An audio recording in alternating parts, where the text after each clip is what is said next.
नाहरगढ़ थाना क्षेत्र के कोटड़ा बहादुर गांव में युवक की हत्या के मामले में गांव के 2 युवकों पर मामला दर्ज होने के बाद निष्पक्ष जांच की मांग करते हुए राष्ट्रीय राजपूत करणी सेना ने सोमवार सुबह पुलिस अधीक्षक कार्यालय पहुंचकर ज्ञापन सौंपा।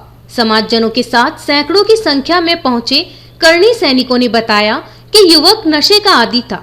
उसकी हरकतों से उसका परिवार भी परेशान रहता था। एकादशी के जुलूस व मुहर्रम के जुलूस में मृतक युवक और उसके साथी ने विवाद की स्थिति पैदा की, जिसे ग्रामीणों ने समझा बुझाकर परिजनों के सुपुर्द किया था। रात्रि में युवक के साथ संभवतः उसके परिजनों ने मारपीट की, जिससे आहत होकर उसने आत्महत्या की, न कि उसकी हत्या की गई है। युवक की मौत के बाद परिजनों ने समुदाय के नेताओं के साथ मिलकर षड्यंत्र पूर्वक गांव के 2 युवकों पर हत्या का प्रकरण दर्ज करवा दिया। जबकि मामले की निष्पक्ष जांच की जाए तो दोनों युवकों का मामले से कोई लेना देना नहीं है। अपनी इसी मांग को लेकर राष्ट्रीय राजपूत करणी सैनिकों ने यह ज्ञापन पुलिस अधीक्षक के नाम से अतिरिक्त पुलिस अधीक्षक मनकामना प्रसाद को सौंपा।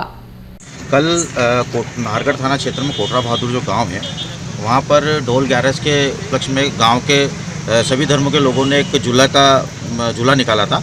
उसमें एक जो व्यक्ति जिसने सुसाइड कराया मेघवाल समाज का, उसने वहां पर आकर आरती के समय आकर बोला कि ढोल बंद कर दो, ढोल बजाओ, मैं नाचूंगा। तो लोगों को वहां पर रोका गया कि इस तरीके की घटना आप यहाँ नहीं होगी, आप नशे में हो, आप यहाँ से चले जाओ। इस बात को लेकर उसको 2 जनों द्वारा घर छोड़ दिया गया। जब घर छोड़ने के बाद वो वापस उसके मित्र के साथ वहाँ पर आया, दशरथ के साथ, बोले मेरे मित्र को आपने नाचने से कैसे मना कर दिया गया, आप डीजे बजाओ, ये नाचेगा। इस बात पर गांव के लोगों ने और उनके बीच में कहासुनी हुई। उसके बाद उसको वहाँ से वापस घर उसके पिताजी के सुपुर्दगी में छोड़ दिया गया, जहाँ पर उसके पिताजी उससे बेहद नाराज थे। उसके पिताजी ने उसको चिल्लाया और उसको कुछ मारा पीटी करने के बाद उसको घर बिठा दिया गया। घर बिठाने के थोड़ी देर बाद, जबकि 11 झूलों के बाद मुहर्रम गाँव में निकाला गया, तो मुहर्रम में वो वापस सम्मिलित हुआ उसमें और मुहर्रम में उसने खूब नाचा। उसके बाद जब वापस वो घर गया तो उसके घर परिवार वाले उससे परेशान थे। उन्होंने, उसके पिताजी ने और उसकी माता ने उसके साथ मारपीट की होगी, जिसके कारण से शायद गांव में ऐसी चर्चा चल रही है कि उसने सुसाइड कर लिया।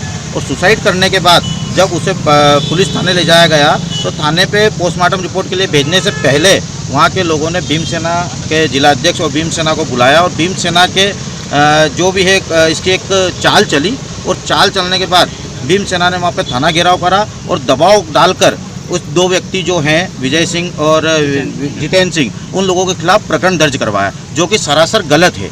ये कि आगे भी पहले भी 1 वर्ष पहले वहाँ पर एक अरुण भटनागर करके व्यक्ति है, उसके खिलाफ भी भीमसेना ने प्रेशर डलवाकर निर्दोष व्यक्ति को सज़ा दिलवाई थी, जो आज भी सज़ा काट रहा है। और हम करणी सेना और हम सब लोग, सारे ही गाँव के लोग ये चाहते हैं कि निर्दोष के साथ न्याय हो और इसकी निष्पक्ष जाँच हो, और निष्पक्ष जाँच में अगर वो दोषी करार है तो उसे सज़ा दें, हमें कोई आपत्ति नहीं है। धन्यवाद।